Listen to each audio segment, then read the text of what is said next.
Hello everyone, welcome to On the Couch. We have some amazingly incredible episodes in the work for you to enjoy, and this is all what we can tease you with for now. This is the first episode we filmed completely at our new studio at Erotico in Toronto's Gay Village.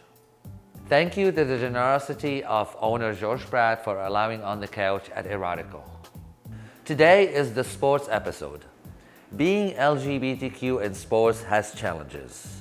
The people we're going to talk to today have risen above those challenges to pursue their love of the game and of sports. My guest on the couch is Kinnon MacKinnon. Kinnon is the first out trans man to win gold in powerlifting at the International Gay Games in 2014. Congratulations on the win, sir, and welcome to the show. Thank you so much, Antoine. You're really welcome. It's a huge honor to be here today. I'm really excited about On the Couch. Welcome. So thanks so much.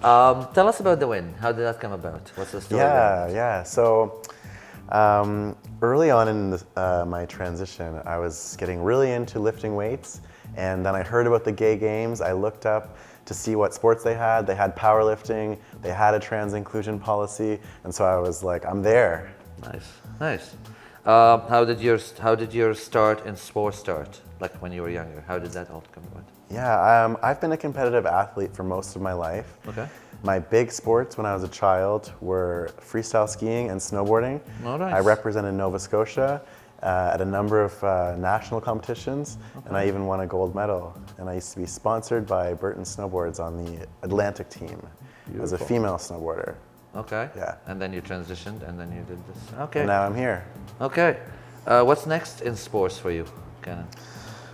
Well, I continue to be involved in sports on a few different levels. I coach Special Olympics powerlifting teams, so as a coach, I'm involved. Okay. I also still train regularly.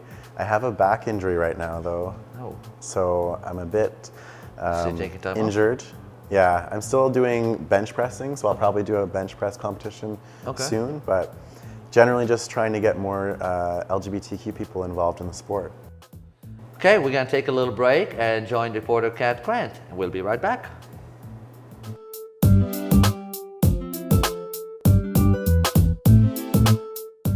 Hi, Kat Grant here. I'm here for On the Couch, and my guest today is head coach and owner of Toronto's Newsgirls Boxing Club, Savoy Howe.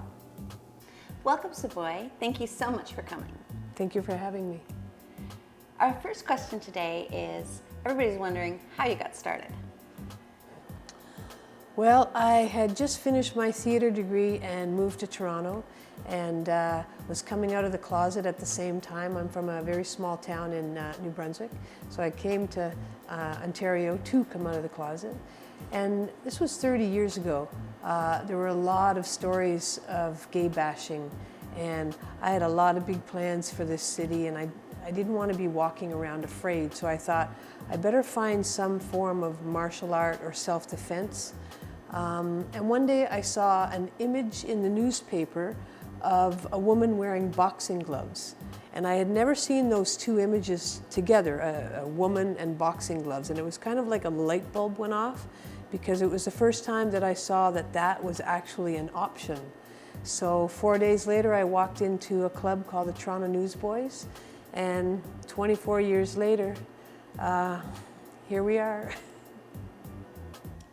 Savoy holds several titles, both provincial and national, and she actually gained 25 pounds just so she could compete as a heavyweight a few years ago. Tell everyone how you did. Well, I did gain 25 pounds. I've always wanted to fight as a heavyweight once in my life, you know, like, because that's what boxing is all about, is fighting as a heavyweight. So I put on 25 pounds and fought at the Nationals in 2012. I fought the two-time Canadian champion. I lost by 5 points, but it scored me a silver medal. As far as I know, so far I'm the oldest boxer to ever fight at the Nationals. In 2012, I was 44 when I fought. They almost didn't want to let me fight because I was too old, but Boxing Ontario said, no, she'll be okay, she'll be okay. So I'm proud to say that I was one of the oldest to fight. We're proud of you. Thank you. Savoy started with the Toronto Newsboys Club, and eventually got more women to join. Tell us a little bit about how you did that. When I started with the Newsboys, I was also a starving artist, pounding the pavement as a performer, and I didn't want to waitress because I'm a terrible waitress.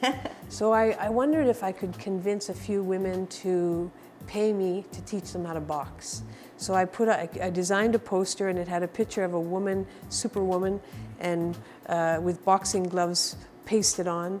And I put them all up and down Church Street and Parliament Street, hoping that maybe I could get a few gals to come out and pay me to teach them. And within like 2 months, I had 40 women show up, and that was when we are officially the Toronto News Girls Boxing Club.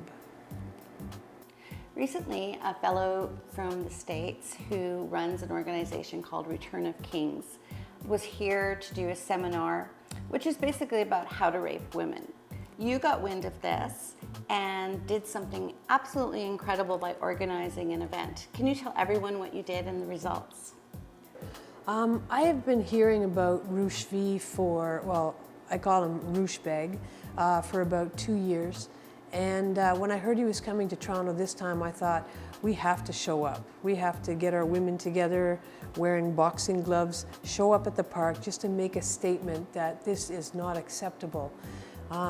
Media got a hold of it. An amazing photo was taken of 11 of us in boxing poses with really mean faces, and it kind of went viral. So we became one of the many faces of the protesters that were standing up against him. And when the meeting was canceled, we decided to go ahead and have a rally at City Hall and just invite martial art studios down just to show lots of images of women hitting things, and it went really well. Savoy also feels strongly about helping disenfranchise and giving us power, and she has the first trans policy for a gym in Canada. And would you tell us a little bit more why you feel it's so important? I think it's really important that everybody has 2 or 3 good moves, whether it's a kick or a punch, in their back pocket to feel safe.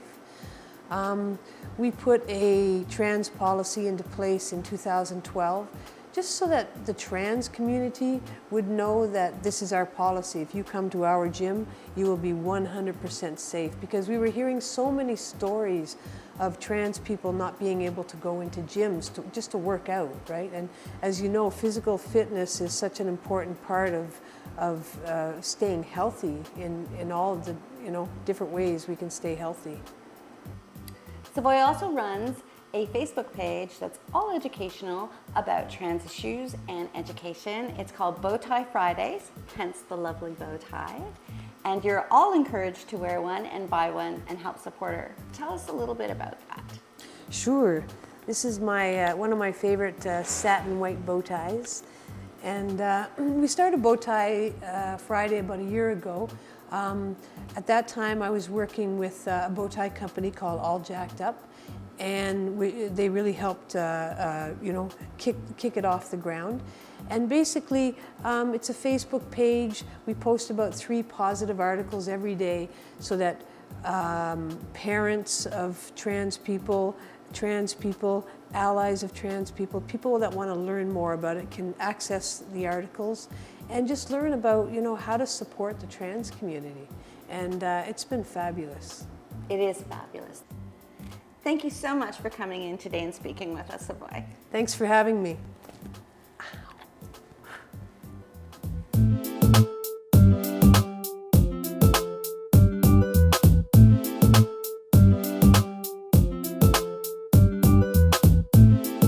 And we are back with our wonderful guest, Kinnon MacKinnon. Kinnon, let's talk about challenges in sports. Let's talk about generally, and let's talk about things that you faced personally.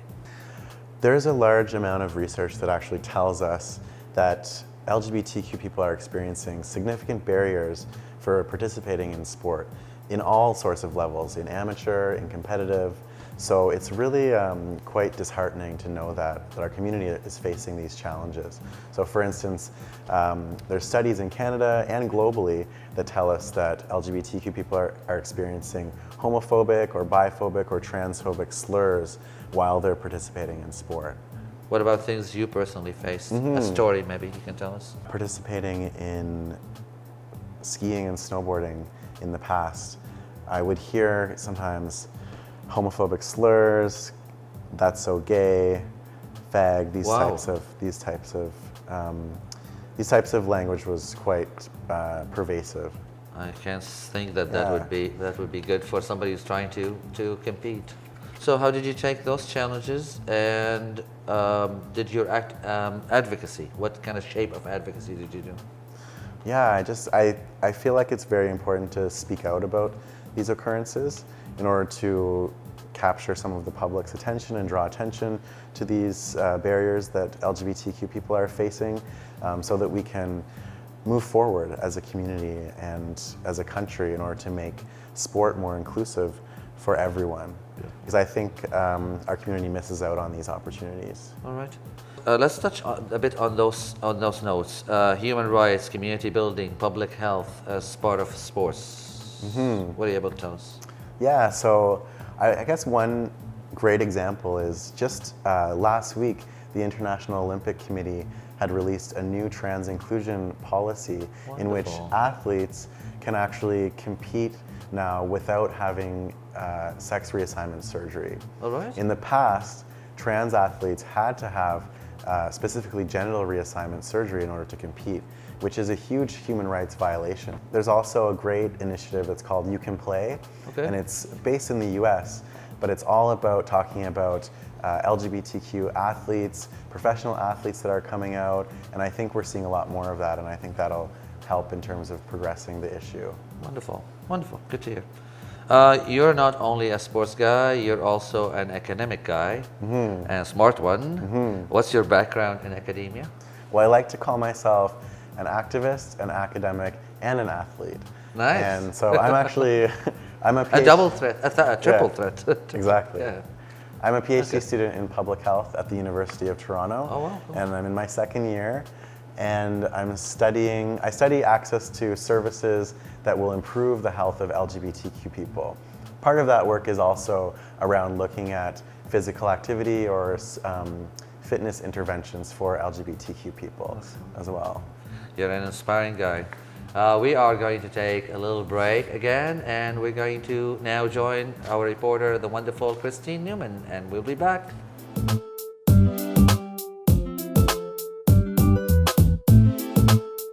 Hi, I'm Christine Newman. With this being our sports episode, I thought today we would take a look at the Gay Games. The Gay Games were founded in 1982 by Dr. Tom Waddell, whose goals were to promote the spirit of inclusion, participation, and the pursuit of personal growth in a sporting event. Let's check out some Gay Games athletes and hear from U.S. President Barack Obama. Hello, everybody. Welcome to the 2014 Gay Games. And to the thousands of athletes, coaches, family, and spectators from around the world, welcome to Ohio and the United States of America. Since 1982, the Gay Games have given lesbian, gay, bisexual, and transgender athletes and supporters around the world a chance to come together to compete, celebrate, and inspire others. It's been remarkable to see the Games thrive over the years. We've also seen America change in that time. Even since 2006, when the Games were last held in the United States, in my hometown of Chicago. We've come a long way in our commitment to the equal rights of LGBT people here and around the world. I'm proud of my administration's record and of the citizens who've helped to push for justice. And I know some of you have come from places where it requires courage, even defiance, to come out, sometimes at great personal risk. You should know that the United States stands with you and for your human rights, just as our athletes stand with you on the field at these games. After all, the very idea of America is that no matter who you are, what you look like, where you come from, or who you love, you can make it if you try. That's who we are. That's who we should continually strive to be. But we're also a country that loves competition, so let's get these games underway. Good luck to the athletes. Have a great time in Cleveland and Akron, and go Team USA.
Here's a little trivia for you. Dr. Tom Waddell, the former Olympian who helped found the Games, had intended for them to be called the Gay Olympics. Of course, drama happens, and they're now known as the Gay Games. We'll be right back.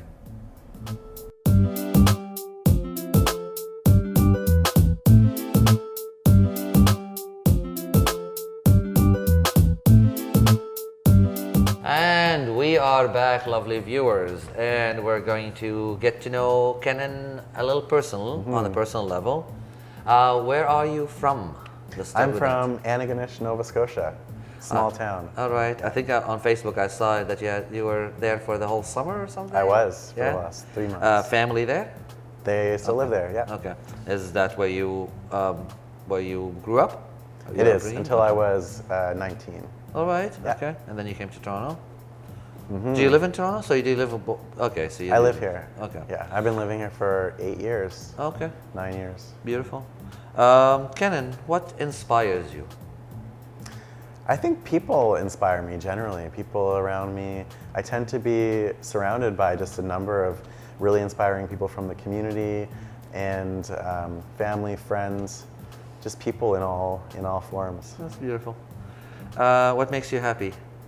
My cat. You have a cat, I right? do. Yeah. What makes you sad? Injustice.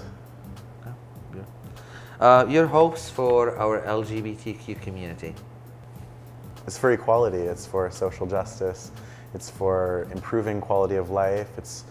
It comes from a genuine desire for folks to just feel good about themselves and feel good in society. And what about your hopes for the world, Kinnon? Yeah, my hopes for the world, I'm going to put it in the context of sport since that's what we're talking about. That's the topic, yes. Yeah, so I'm a big advocate for the Gay Games. The next upcoming Gay Games is in 2018 in Paris, and my hopes is that more trans people will participate in the Gay Games. Nice. We're going to take a little break. We're going to join reporter Lorenzo, and we will be back with Kinnon after that.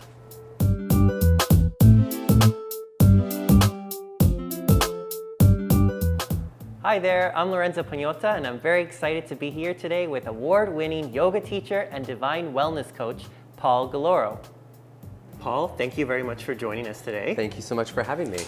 I wanted to start off by asking you what first inspired you to get into the fitness world? Oh, well, it was in my early to mid-20s. I was in a place in my life where I did not enjoy anything. I did not enjoy my job. I didn't like the way I felt. I didn't like the way I looked. And so I had a meditation one day, and it just came out of nowhere. It was before I even got into full-on meditation. And this vision came to me of me walking down the street, and I just felt fabulous. I looked happy. I loved the clothes that I was wearing. And when I stopped to look at what was the difference between that vision and where I was in life, it was that I was smoking in life, and I wasn't smoking in the vision. So I decided to quit smoking, hired a personal trainer, and she changed my life, and the rest is history. Amazing, very inspiring.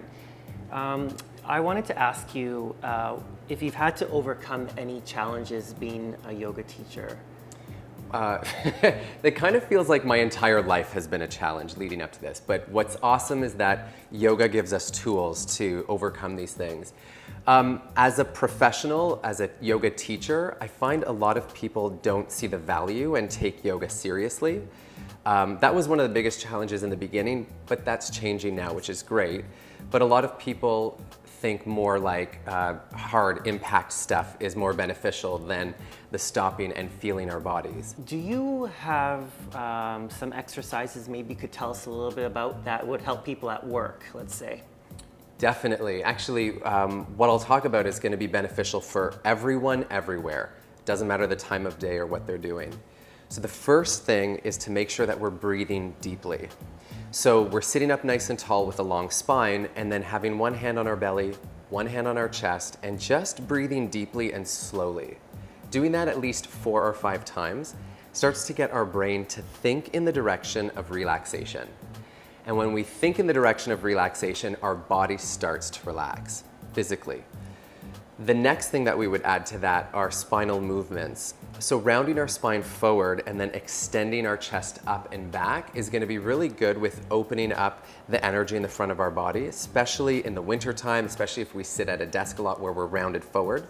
And then moving side to side and then also twisting right and left is going to be very beneficial just to get the energy flowing through our body. And our spine is a major channel of energy through our physical being. Those sound like they're going to definitely help a lot of people. I wanted to thank you very much for joining us today on the couch. Thank you. It's been an honor.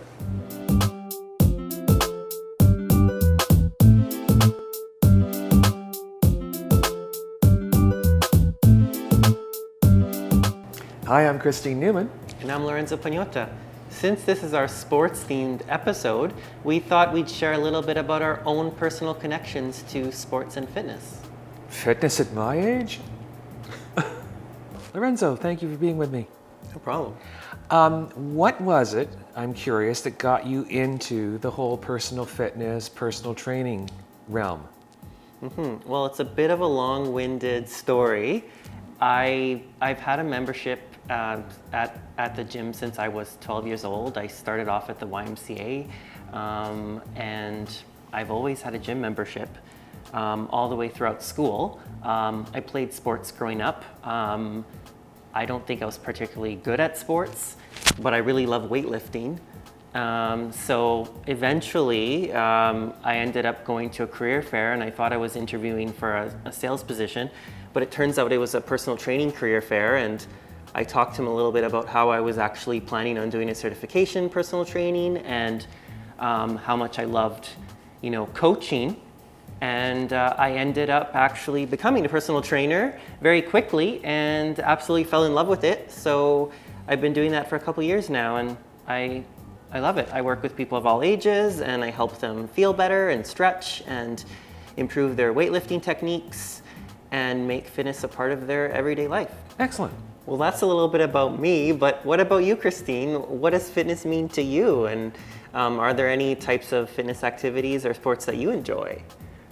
It's interesting, Lorenzo. I've been involved in a number of things over the years, but I find that in the trans community, it's interesting. We tend to pick and choose a bit more on where we get involved just because of where we're accepted and where it's safe. Let's dig a little bit further into your background. You had mentioned in discussions we've had before about it was awkward for you as a gay male when you were younger participating in sports. Do you have specific examples of where it was awkward, or is it getting better now?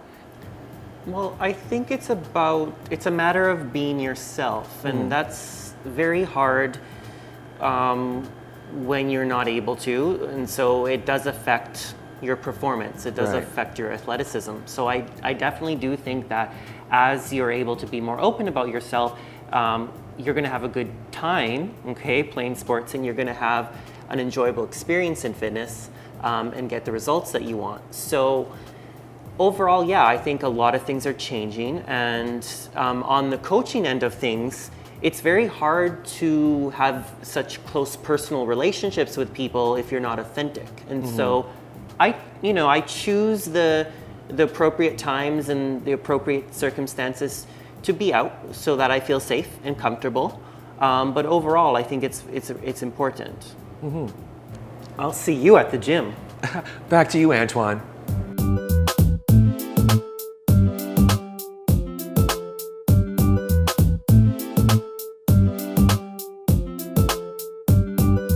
And we are back, and we're going to do how we all used to, how we close the show every time, with some very quick questions. Let's do it. Kinnon, your favorite color? Black. Your favorite song? Anything by Spice Girls. I like them too. Your favorite movie? The Rules of Attraction. All right. Your favorite dish to eat? Sushi. Your favorite dish to make in the kitchen? Nachos. All right. Your pet? You have a pet. What's her name? My cat Marla. Marla. I like the name. Your favorite flower? Scottish thistle. I have it tattooed on my arm. Oh, nice. Show us. I don't know if it's too high. It's up That's here. too high. Favorite city to be in? Halifax. Favorite season of the year? Summer. All right. Last words to aspiring athletes. I would say just continue being driven, focus on the end result, be patient, and don't pay attention to what's going on around you. And last words for our viewers and our community. Yeah, I would say push for social change, continue to advocate for LGBTQ inclusion in sport and fitness, because I think it's really important for our community to stay fit and have fun in that sort of way. Kinnon, you've been a wonderful guest. Thank you for sharing your experience with our viewers. It's been great. Thank you. All right. It's been wonderful. Thanks. Hope this episode was both informative and entertaining. Thank you, our viewers. Thank you to our reporters and to our guests. Make sure to like us on Facebook and subscribe to our YouTube channel. That's it for this episode. See you soon.